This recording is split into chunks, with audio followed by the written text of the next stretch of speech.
Shanti. Welcome to आपके अपने channel meditation lamp, जिसे आप अपनी आत्मा को परमात्मा के ज्ञान खजाने से भरपूर करने के लिए और अपनी इस आध्यात्मिक यात्रा में उन्नति के लिए चैनल से जुड़ सकते हैं। अभी अव्यक्त मुरली सीरीज़ चल रही है, जिसमें 1973 की मुरलीज़ को हम लोग स्टडी कर रहे हैं। और आज हमारे सामने 8 जुलाई की मुरली है, 8 जुलाई 1973। टाइटल है समय की पुकार। तो समय की पुकार तो हम देख ही रहे हैं क्या क्या है, और ज्ञानी भी बहुत है। हर कोई, सबको पता है कि अभी समय की डिमांड क्या है, क्या चाह रहा है समय हमसे। तो मुख्य पॉइंट बाबा जो बताते हैं वो क्या है। बाबा ने कहा कि 2 शब्द भूल जाते हैं आप, और उसी से फिर ये जो होता है ना, जितनी भी हमारे सामने मुश्किलें कह लो, कठिनाइयाँ कह लो, या फिर इस ब्राह्मण जीवन के अंदर जो खुशी उमंग उत्साह होना चाहिए ना, वो भूल जाता है। और वो 2 शब्द कौन से? बाबा ने बोला मेला और खेला। अब ये मेला क्या है? मेला का मतलब है मिलन, कि इस संगम पर ही आके कलयुग के अंत में हम लोग परमात्मा बाप से मिलन करते हैं। तो मिलन क्या है? बुद्धि से मिलन करते हैं। तो बाबा बोलते हैं कि मिलन, उससे बुद्धि को किनारे कर देते हो, यानी कि मेले से निकल जाते हो। और दूसरा शब्द है खेला। अब ये जितनी भी सारी चीज़ें चल रही है, ये पूरा सृष्टि एक खेल ही तो है। और हम सब कौन है? एक्टर्स हैं। अलग अलग पार्ट प्ले करते हैं, और इसी को हम सच समझ कर बैठ जाएं तो क्या कहा जाएगा? तो खेला, इसको भी भूल गए। और अब खेल को खेल ना समझे तो उसमें परेशान होंगे तो कैसे काम चलेगा? आप बताओ। जो एक्टर एक्ट्रेस होते हैं, हीरो हीरोइन होते हैं, मूवीज़ मिलती है, उसमें वो लोग काम करते हैं। अब जाके किसी को रोल मिल गया रावण का रोल मिल गया, ड्रेस वगैरह उसने पहन ली, और बिल्कुल उसी तरह रावण की तरह से दहाड़ दहाड़ के हंस रहा है वो, और गुस्सा कर रहा है, क्रोध कर रहा है। तो मतलब पूरा का पूरा उस रोल को एकदम आत्मसात कर लिया। दूसरे सामने देखने वाले भी वाह वाह, तालियां पे तालियां बज रही हैं। अब वो इंसान, शूटिंग हो गई है ख़त्म, अब वो जाए और रोड पे अपना तलवार लेके और खूब हा हा करे कि मैं तो रावण हूँ, डरो सब मुझसे। क्या कोई डरेगा उससे? मतलब कैसा लगेगा कि वो अपना रोल ही छोड़ने को तैयार ना हो कि मैं तो नहीं, मैं तो रावण हूँ। सब कहेंगे अरे भाई, तेरा नाम तो ये है, तुम्हारा घर ये नहीं, मैं तो रावण हूँ, मेरी लंका कहाँ है, मेरा ये कहाँ है वो। तो ये कितना नॉनसेंस हो जाएगा। हम लोग भी तो क्या करते हैं, इस एक जन्म में आते हैं, इस एक जन्म की सारी रोल्स को हम क्या बोलते हैं? मैं तो ये हूँ, मेरा नाम तो ये है, मैं तो डॉक्टर हूँ, और मैं तो सेवा करती हूँ, मैंने तो ज्ञान ले रखा। यहाँ तक कि आप इस रोल के अंदर भी मत बंधिए कि मैं तो ब्रह्मा कुमार हूँ, हम थोड़ी ना ऐसे कर सकते हैं। तो ये भी एक अहंकार वाली भाषा बोलती है कहीं ना कहीं बहुत बार। आप किसी भी रोल से अटैच ना हो। बुद्धि में हमें अपना अंतिम रोल स्मृति में रखना है, वो भी इसलिए रखना है कि बाप की मददगार बन सके, ना कि उसी में फंस जाए। कि हम लोगों को तो मतलब कई बार होता है ना, जैसे भक्ति के साथ भी क्या हुआ, कर्म कांड के अंदर ना हद से ही ज़्यादा फंस गए, और इतना फंस गए कि जो बातों का रियल मीनिंग था ना, एक्चुअल में मीनिंग था, उसको भुला दिया और खाली कर्म कांड पकड़ लिया। तो ऐसे ही अपना ये ज्ञान मार्ग भी है ना, बातों के पीछे जो भी धारणाएं हैं, कुछ एक मीनिंग होते थे एक्चुअल रियलिटी में, कि क्यों हम लोग उसको फॉलो कर रहे हैं, उसको तो कर दिया साइड, और उसकी जगह पे अपने ही मतलब इतना ज़्यादा उस, वो बोलते हैं ना, स्थूल एक्टिविटी के अंदर इतना ज़्यादा घुस गए हैं कि ठीक है, बाबा ने तो बोला है ना मुरली में कि जो मन आए अपना खाओ पियो मौज करो। ठीक है, बोला है, खा भी सकते हो, लेकिन पूरा दिन बुद्धि, आप समझ रहे हो कि सुबह क्या खाना है, शाम को क्या खाना है, रात को क्या खाना है, अब क्या खाना है, तब क्या खाना है, खाते खाते इतना इतना टाइम जिनका किचन में गुजर रहा है, आप जान रहे हो वो क्या कर रहे हैं अपनी लाइफ के साथ।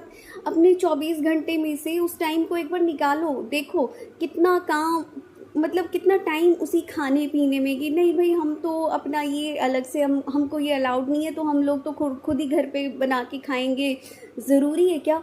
कंपलसरी है क्या आपको कि छोले भटूरे ही खाने हैं, या आपको पिज़्ज़ा ही खाना है? कभी कभार होता है कि ठीक है, और वैसे होना नहीं चाहिए कायदे से देखा जाए, ये तो जीवा का स्वाद है। और वैसे हम बोलते हैं कि हम तो सबसे बड़े सन्यासी हैं, सब कुछ छोड़ दिया। क्या मतलब इस जीवा के लालच को? आप ये बात बताइए, जो स्वाद की इंद्रियां हैं ना, जो कर्मेंद्रियां हैं, ठीक है।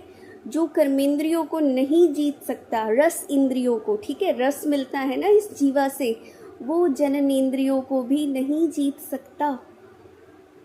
और ये बात अपने ऊपर, क्योंकि अपने अंदर के खाते ना हम लोग खुद जानते हैं। अब ये कोई बाहर किसी के सामने बोलने वाली बात नहीं है। अंदर अंदर हम लोगों को बहुत अच्छे से पता है कौन कितना पवित्र है, कौन कितना नहीं है, किसके कैसे विचार है, कितना वेस्ट है, क्या है, ये सारी डिटेलिंग ना बहुत अच्छे से पता है। ये ओपन करने वाली जैसा कुछ नहीं है। हर कोई कि कितना पानी में है जानते हैं। तो मुद्दा ये है कि बिल्कुल ही उसके अंदर घुसे जा रहे, घुस गए एकदम, कि रोल ही क्या है और क्या से क्या ही बना दिया।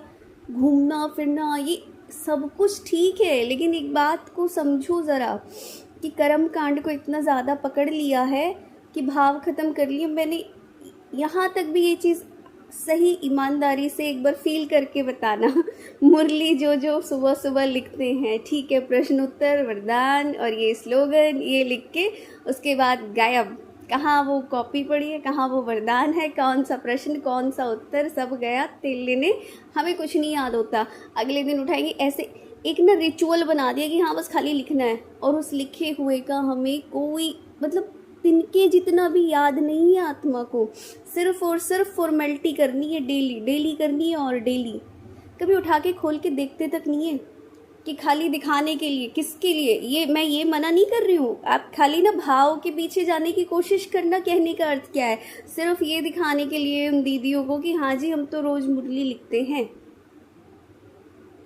किसी और को दिखाने के लिए, इसलिए नहीं कि अपने उसके लिए कि वो देखेंगी। अगर नहीं देखेंगी डायरी पेन तो रोज़ टोकेंगी कि आप लेके क्यों नहीं आते, आप लिखते क्यों नहीं, और फिर रटी रटाई चीज़ें रोज़ रोज़ रोज़ रोज़ लिखते रहना। क्या सच में ये चीज़ें आप एक बार सारी चीज़ों को एक्चुअल में अप्लाई तो करके देखो कि मीनिंग क्या निकलता है। कि अपनी बुद्धि रूपी इस डायरी को खोल के रखो, उसके अंदर संभालो। हालांकि इंसिडेंट्स तो खैर बहुत मिल जाते हैं, कहीं पे बिल्कुल एकदम ही अलग बात हो जाती है और कहीं पे बिल्कुल ही अलग बात। अगर अभी बाबा देखिए वापस आइए इस पे, तो बाबा ने कहा कि ये 2 शब्द भूल जाते हो और भूलने से स्वयं को परेशान करते हो। क्योंकि क्या होता है, स्मृति अर्थात साक्षी बन की सीट को छोड़ देते हैं। और समझो सीट को छोड़ के अगर कोई ड्रामा देखे तो फिर क्या हाल होगा उसका। सीट पे सेट होके इस वैरायटी ड्रामा की स्मृति को रख के अगर हर एक पार्टधारी का पार्ट देखेंगे तो खुद हर्षित होंगे और मुख से सिर्फ वाह वाह निकलेगी। वाह मीठा ड्रामा, वाह वाह बाबा, वाह ये एक्टर, वाह मतलब वाह समय, हर चीज़ के लिए वाह मैं, ये सब होगा। ये क्या, ये क्यों हुआ, ये सब नहीं निकलेगा उस टाइम मुँह से, सिर्फ वाह वाह निकलेगा मुख से। तब अपने को मास्टर सर्वशक्तिवान अनुभव करेंगे, ठीक है। और श्रीमत बाबा बोलते हैं कि मेले से भी बाहर कैसे आते हैं इस मिलन से, क्योंकि हाथ छोड़ देते हैं। और हाथ क्या है? श्रीमत है, कि जो श्रीमत बाप की मिली है वो है हाथ, और बुद्धि का योग बाप से लगा रहे वो है साथ। जब बिछड़ते हैं तो क्या होता है, छोटे बच्चे हाथ छोड़ देते हैं, हाथ और साथ छूट जाते हैं, इसी को तो बिछड़ना बोला जाता है। तो श्रीमत ये जो मुरली से मिलती है ये है हाथ, और बुद्धि से बाप की याद रहे। फिर धीरे धीरे पता है क्या होता है, पहले मुरली छूटेगी, फिर योग भी छूट जाता है, फिर धीरे धीरे नुमा शाम छूटता है, फिर अमृत वेला छूटता है। मतलब करते करते करते टाइम ऐसा आ जाता है ना, आत्मा को खुद भी इस चीज़ का एहसास नहीं होता है कि वो कितनी दूर अकेले चलती हुई आ गई। और जब अचानक से कोई ठोकर लगा लो, या कोई अचानक से कुछ बात ऐसी होगी ना, तब उसको याद आएगा, या फिर खुद से ही अनुभूति आ गई कि क्या सच में मैं दूर आ गई हूँ, क्या मैं शिव पिता से दूर हो गई हूँ। अब वो पहले जैसी बात नहीं रही, अब वो पहले जैसा। ये होता है सबके साथ, ये अवस्थाएं आती हैं। तो ये थी आज की मुरली। बाकी जो भी पॉइंट्स है नेक्स्ट पार्ट 2 के अंदर देखेंगे।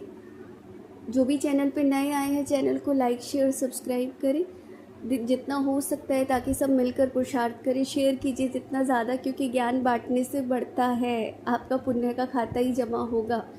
तो मिलते हैं हम लोग नेक्स्ट मुरली में, तब तक के लिए थैंक यू सो मच। ओम शांति।